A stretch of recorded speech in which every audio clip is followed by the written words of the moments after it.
مقدس کو ان عیسائیوں سے پاک کیا، اور آپ نے وہ منبر وہاں پر لگایا اور تاریخی خطبہ عطا کیا تھا۔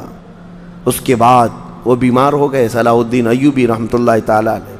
17 جنگیں جس نے لڑیں، اور عیسائی آج بھی صلاح الدین کے نام سے ڈرتے ہیں، اور بہت سارے تعریف بھی کرتے ہیں کہ ایسا جرنیل ہم نے دیکھا ہی نہیں دنیا میں صلاح الدین ایوبی کی طرح۔ وہ خون کا پیاسا نہیں تھا، وہ امن کا پیاسا تھا۔ کتنے تو قیدی ایسے آتے تھے جن کو وہ صرف ایگریمنٹ کر کے آزاد کر دیتا۔ عیسائی اس بات پر آج بھی اقرار کرتے ہیں کہ جنگوں میں قید جو ہونے والے کو کوئی چھوڑتا نہیں ہے، لیکن صلاح الدین ایوبی ایک نہیں لاکھوں لوگوں کو آزاد کیا ہے، 1000 بھی نہیں، لاکھوں لوگوں کو آزاد کیا ہے۔ صلاح الدین ایوبی رحمۃ اللہ تعالیٰ علیہ، اللہ ان کی تربت پر کروڑوں رحمتیں نازل فرمائے۔ حیرت کی بات یہ ہے کہ ان کا آخری وقت آیا تو رونے لگے، بستر پر رو رہے تھے۔ لوگوں نے پوچھا کہ کیا بات ہے؟ صلاح الدین ایوبی کہتے ہیں میں نے منت مانگی تھی اللہ سے کہ اے اللہ بیت المقدس فتح ہو جائے تو میں حج پہ جاؤں گا۔ کہا تو پھر کیا ہوا؟ کہا میرے پاس اتنے پیسے نہیں ہیں کہ میں حج کر سکوں۔ یہ وقت کا وہ عادل حکمران جس کی تاریخ عدل سے بھری ہوئی ہے، لیکن یہ بھی تاریخ ہے کہ مال لوٹ کر کے اگر اپنا محل بنایا ہوتا تو صلاح الدین کے بہت سارے آج محلات ہوتے، لیکن وہ آخر وقت بستر پر اس غم سے رو رہے تھے کہ میرے پاس حج پہ جانے کے لیے پیسے نہیں ہیں۔ جس کے زیر نگیں کتنے علاقے آتے تھے اس وقت، بہت سارے علاقوں کا وہ خلیفہ۔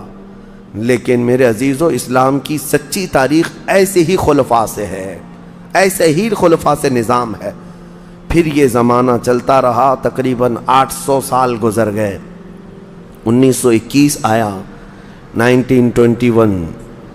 یہ جو گزری ہوئی سینچری ہے ابھی ہماری، یہ فرسٹ ورلڈ وار جب ہوئی، پہلی جنگ عظیم، اس جنگ کے دوران یہودیوں نے زبردستی اجازت مانگی برطانیہ کو ثالث بنا کر کے، کیونکہ جب ترکی کی حکومت ختم ہو گئی، جس کو خلافت عثمانیہ کہا جاتا ہے، جب وہ کمزور ہو کر گر گئی، کیونکہ ان کا دبدبہ تھا، یہ آخری خلافت ہے جو زمین پر تھی، اگرچہ خلافت کے نام سے جو مشہور رہی، تو حضور صلی اللہ تعالیٰ علیہ وسلم کی وفات کے بعد سے لے کر یہ ترکی کی خلافت عثمانیہ تک اس روئے زمین پر خلیفہ ہر زمانے میں کوئی نہ کوئی رہا، لیکن 1921 سے لے کر 1921 سے لے کر اب کا زمانہ آ گیا 2023، اتنے سال، 100 سال گزر گئے، پوری دنیا میں اب کوئی خلیفہ مسلمانوں کا نہیں رہا۔ بادشاہ تو بہت سارے ہیں، امیر المومنین اور خلیفہ کے نام سے اس روئے زمین پر اب کوئی نہیں۔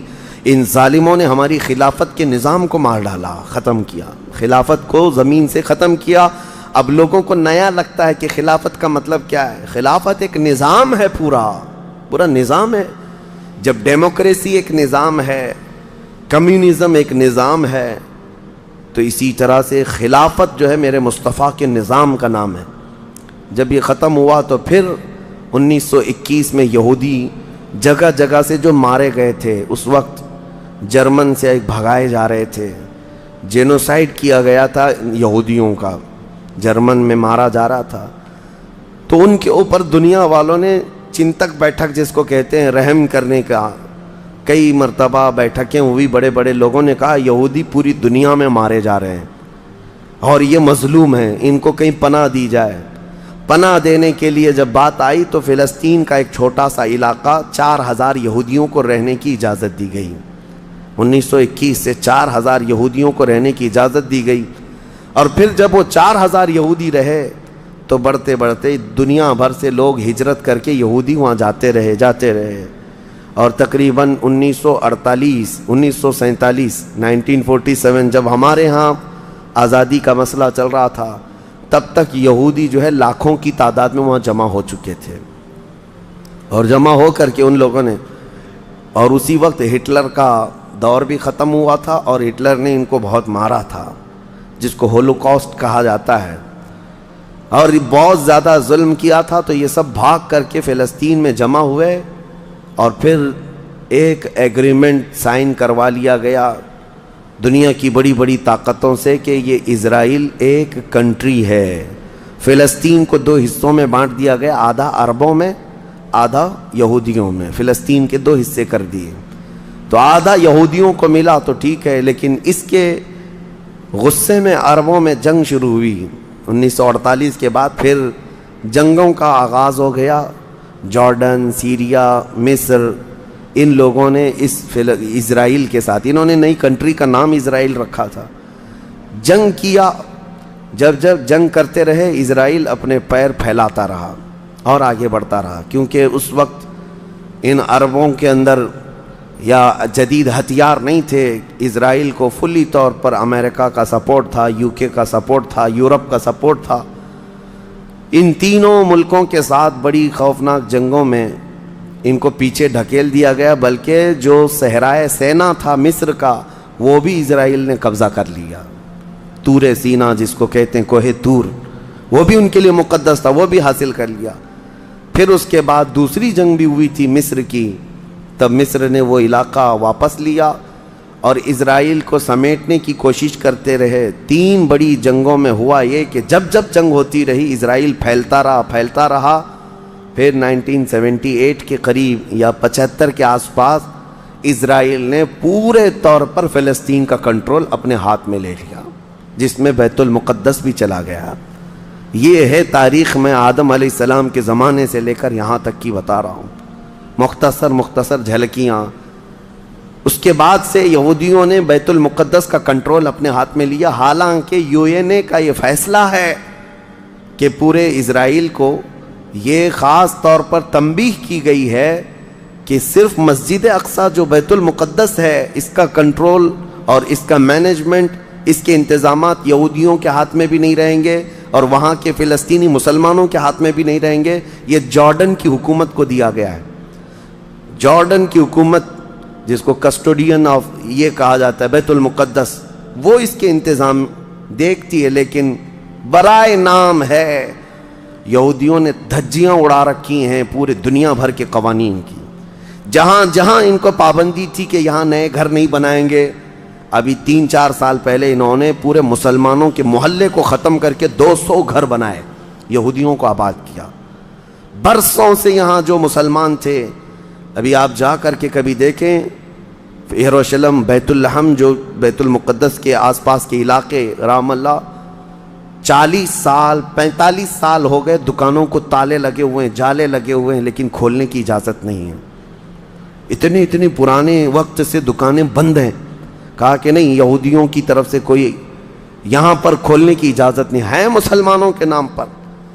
اور اللہ کا فضل تو دیکھیں، وہ مسلمان کیسے جگرے والے لوگ ہیں. میں نے اپنی آنکھوں سے دیکھا ہے. ہر جگہ کی طبیعت کے اعتبار سے اللہ تعالیٰ مخلوق پیدا کیا ہے. ان ظالم غاصب اسرائیلیوں کو ہم نے دیکھا، یہ بندوق تانے بیت المقدس کے ہر دروازے پر کھڑے رہتے ہیں، اور مسلمانوں کا فلسطینی 8 سال کا بچہ آتا ہے، اس کی نال یوں پھینک کر کے مسجد میں اندر جاتا ہے، نماز پڑھتا ہے، پھر نکلتا ہے، اور وہ فوجی دیکھتا رہ جاتا ہے، کچھ نہیں کرتا. بسا اوقات گولیوں سے برساتے ہیں. روزانہ کا معمول یہ ہے.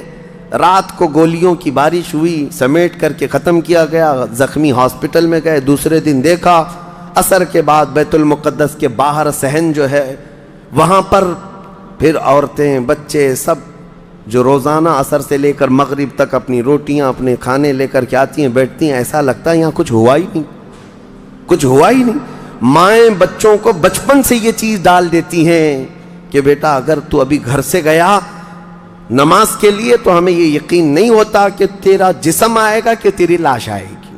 ہر ماں کا یہ وہاں پر جذبہ ہے، اور یہ حدیث پاک میں موجود ہے. میرے آقا صلی اللہ علیہ وسلم نے فرمایا، لا تزال طائفۃ من امتی، میری امت میں سے ایک جماعت ایسی رہے گی جو قیامت تک حق کے لیے لڑتی رہے گی، اور اللہ ان کا ناصر و مددگار ہوگا. بیت المقدس کی یہ تاریخ، آج بیت المقدس کو انہوں نے خون میں نہلا رکھا ہے. یہودیوں کا زبردستی اس پر قبضہ ہے. اب یہ چاہتے کیا ہیں، یہ بھی میں آپ کو بتا دوں. یہ چاہتے ہیں کہ یہ مسجد اقصی جو تعمیر ہوئی یہ حضرت عمر کے حکم سے ہوئی. پھر اموی خلفہ جب آئے، خلیفہ ولید بن عبد الملک، اس نے پوری مسجد بنوائی، اور یہ جو پیلا گنبد آپ دیکھتے ہیں قبۃ الصخرہ، جو مسجد اقصی سے جس کو مشہور کیا گیا ہے، یہ قبۃ الصخرہ ہے، ڈوم آف راک جس کو کہتے ہیں، یہ اصل اس سے لگی ہوئی ہے بیت المقدس کی مسجد پرانی، اس کو شو نہیں کرتے، اس کو یہ گھرا کر کے، اس کو پورا زمین بوس کر کے تھرڈ ٹیمپل بنانے کا پلان ہے۔ ان کو یہ چاہیے کہ حضرت داؤد علیہ السلام کے زمانے میں جو کام شروع ہوا تھا، سلیمان علیہ السلام نے جو مندر بنایا تھا، جو ٹیمپل بنایا تھا، ہم اس کو اسی جگہ تعمیر کریں گے۔ تو بیت المقدس مسجد اقصی کی دیوار سے دیوار انہیں گرانا ہے، اس کے لیے یہ کیا کیا سازشیں کرتے رہے، کھدائی کرتے رہے کہ یہاں پرانا خزانہ ہے، فلاں چیزیں ہیں، ثبوت نکالنا ہے۔ کتنا دیواروں کو ہلانے کے لیے آرٹیفیشیل زلزلے لائے گئے، مصنوعی طور پر یہ زمین ارتھ کویک لائے گئے کہ مسجد اقصی گر جائے، لیکن اللہ کی مرضی جب تک چاہے۔ اب اگر حالات ایسی ہیں تو یہ مسجد اقصی کو گرا کر کے وہاں پر ایک تھرڈ ٹیمپل بنائیں گے، جس کا پورا آرکیٹیکٹ ڈیزائن بھی انہوں نے ظاہر کر دیا ہے، نشر کر دیا ہے، کوئن بھی ایک جاری کر دیا ہے، جس کو لے کر کے ان کے تھرڈ ٹیمپل کے اندر جائے گا، آئے گا۔ یہ 2017 کی بات میں بتا رہا ہوں، پوری تیاریاں کر لی گئی ہیں۔ اب دیکھا گیا ہے کہ مسلمان ہر جگہ سے سوئے ہوئے ہیں، اب کوئی بھی اٹھتا نہیں ہے۔ عربوں کے منہ میں تو انہوں نے اپنی زبان رکھ دی ہے، عرب اب بولنے کے قابل نہیں رہ گئے، اور بغل کے جو دیش لڑے تھے پہلے، مصر، سیریا، جارڈن، آج ان کی حالت کیا ہے؟ وہ خود خانہ جنگی میں مبتلا ہیں، آپس کی لڑائیوں میں مصروف ہیں۔ اسرائیل کی غنڈہ گردی اور دادا گیری اس حد تک بڑھ گئی ہے کہ اسے آس پاس کسی کا خوف نہیں۔ ہاں اگر کچھ بولتا ہے تو کبھی ترکی بولتا ہے، ہاں اس کو اپنے اس ملک کے لیے سب سے بڑا خطرہ محسوس ہوتا ہے تو ایران ہے۔ ایران کو اس نے سعودی سے ایسا لڑا کر کے رکھا ہے کہ وہ آپس میں جنگیں کرتے رہیں۔ اسی لیے ابھی ایران اور سعودی کا پیس معاہدہ ہوا، ایگریمنٹ ہوا، تو سب سے پہلے نیند حرام ہو رہی ہے اسرائیل کی کہ یہ اگر دوست ہو گئے تو میرا کیا ہوگا، میری حفاظت کیا ہوگی۔ اسرائیل حماس کو مدد کرتا ہے، جو غزہ میں ایک علاقہ باقی رہ گیا مسلمانوں کا، جو فلسطین کے اندر ہے، جو آج تک لڑ رہے ہیں، آج تک راکٹ داغتے ہیں، اسرائیل کے ساتھ لڑتے ہیں۔ 20,000 کی تعداد ہے وہ بیچاروں کی، 20,000 کی تعداد ہے۔ اب یہ تاریخ اس طرح سے بتائی جاتی ہے، نیوز اس طرح کی ہے، اسے حماس کو اسرائیل مدد کرتا ہے، فلاں مدد کرتا ہے، جو بھی مدد کرتا ہو، ہمیں اس سے وہ نہیں، لیکن ایک حق جماعت قیامت تک حق پر قائم رہے گی اور بیت المقدس کے لیے لڑتی رہے گی۔ پھر وہ دن آئے گا جب میرے آقا صلی اللہ تعالیٰ علیہ وسلم کی حدیث پاک ہے، خراسان سے ایک جماعت نکلے گی، خراسان سے ایک جماعت نکلے گی۔ خراسان پہلے کے دور میں رشیا کا کچھ حصہ، افغانستان کا کچھ حصہ، ایران کا کچھ حصہ، ایک پورا بڑا نقشہ ہے، اس کو پرانا خراسان آپ دیکھیں گے۔ خراسان سے ایک جماعت نکلے گی، ان کے ہاتھ میں کالے جھنڈے ہوں گے۔ میرے آقا نے فرمایا وہ اتنی تیزی سے نکلیں گے کہ دنیا کی بڑی سی بڑی طاقت ان کا راستہ نہیں روک سکے گی، اور وہ سیدھے جھنڈے لے جا کر کے بیت المقدس میں نصب کریں گے، اور پھر اسلام کا پرچم وہاں سے بلند کیا جائے گا۔ یہ قیامت کے قریب ہونا ہے۔ اب میں اس بات پر اپنی گفتگو ختم کرتا ہوں۔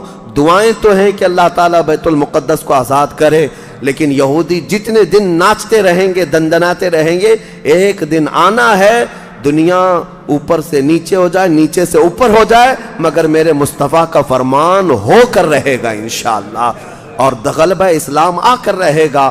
آج یوم القدس کے طور پر پوری دنیا میں یہ بات منائی جا رہی ہے۔ میں بچوں میں یہ انفارمیشن نقل کرنا چاہتا ہوں کہ بچوں یاد رکھو ہمارا بیت المقدس سے کیا رشتہ ہے، ہمارا کیا تعلق ہے، اور ہمارے لیے وہ کتنی عظمت والی جگہ ہے۔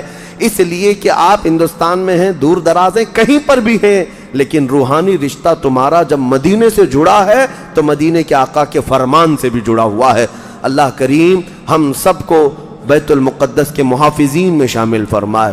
قیامت کے قریب امام مہدی کی فوج میں اللہ تعالی ہمارا شمول فرمائے۔ کریم خدا بیت المقدس کو تو آزاد